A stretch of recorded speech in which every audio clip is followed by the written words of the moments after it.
Good morning, this is Connor from 0DTE Traders here to present our market minute for March 21st, 2024. It is 10:20 and the SPX is trading higher, up 0.6% to 52.57.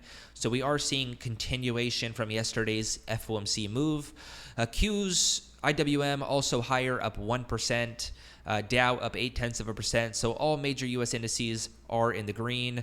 The dollar, on the other hand, is clawing back those losses from yesterday, up about 0.4%, with U.S. Treasury yields also ticking higher, a red to green move on that front.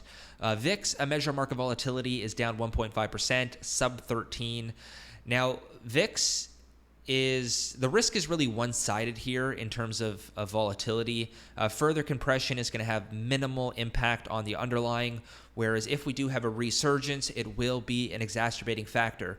So if you're looking for, I would say, a cue for a risk-off indication, VIX is going to be that cue. And if you see a 5, 6, 7, 8% spike, we could get a pretty sharp downside move, and you may want to refrain from buying the dip in that particular environment, or at least be more tactical in your approach.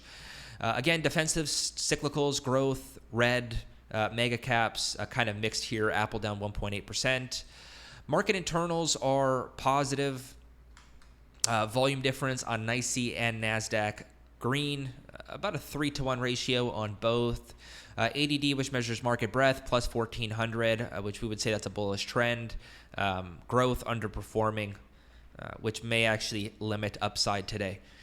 Additionally, we are up near our call wall. So SPX call wall 5250, SPY call wall 525, and that is SPX 5270 equivalent. So this is really the first major resistance zone today, with gamma resistance at 5275, implied high at 5266. And this is also the max call strike in terms of 0DTE options volume, and that is 5270. So this is quite the resistance zone. If we do break that, potential to 5300, but that is not our base case here today. On the downside, the first major support, what bulls need to hold, is ES 5300. That is SPX 5237 equivalent. Then we got gap fill at 5225. If that does break, it opens the door down to 5200. Also, not my base case today. That is going to require quite the reversal.